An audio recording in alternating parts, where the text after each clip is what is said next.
Qu'est-ce qu'un compte personnel formation? Le compte personnel formation remplace l'ancien DIF. Son nom portait à confusion car le tirage du DIF nécessitait l'autorisation. Le DIF rencontrait des difficultés de portabilité. Des formations exotiques ont foisonné à la suite du DIF. Les objectifs du compte personnel formation?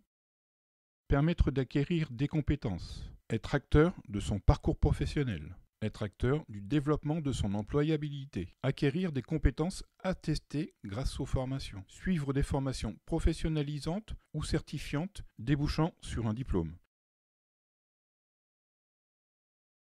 Le compte dématérialisé est géré par la Caisse des dépôts et consignations.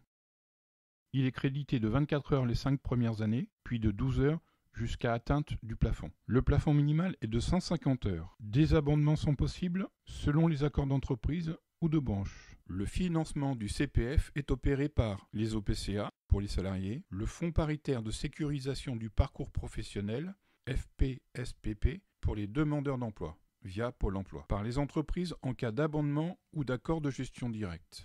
Le compte personnel formation est consultable sur l'adresse www.moncompteformation.gouv.fr. Toutes les formations ne sont pas éligibles au CPF. Les organismes paritaires, nationaux ou régionaux déterminent les formations éligibles. Sa mobilisation doit déboucher sur une certification inscrite au RNCP, c'est-à-dire le répertoire national des certifications professionnelles, une certification inscrite à l'inventaire des certificats personnels par la CNCP, c'est-à-dire la Commission nationale des certifications professionnelles, un certificat de qualification professionnelle, CQP, ou interbranche, CQPI, mais aussi sur une certification entrant dans un programme national, régional ou de branche professionnelle.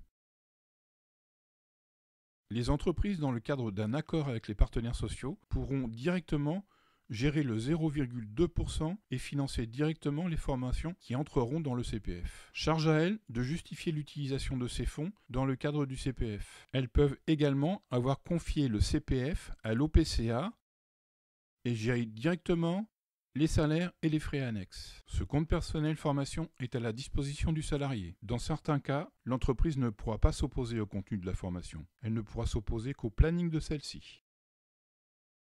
Ce compte personnel formation est à la disposition du salarié. S'il souhaite suivre une formation en dehors du temps de travail, il peut s'adresser directement à l'OPCA sans passer par son employeur. Dans certains cas, l'entreprise ne pourra pas s'opposer au contenu de la formation. C'est le cas d'une entreprise qui aura dû abonder au CPF, concernant les salariés n'ayant pas bénéficié des 2/3 des mesures fixées par l'entretien professionnel dans les 6 ans. C'est aussi le cas lors d'une validation d'acquis de l'expérience, VAE, ou dans le cadre d'une formation faisant partie du socle de compétences, c'est-à-dire des apprentissages relatifs à la langue française, aux mathématiques, aux outils de traitement de texte, au courrier électronique par exemple.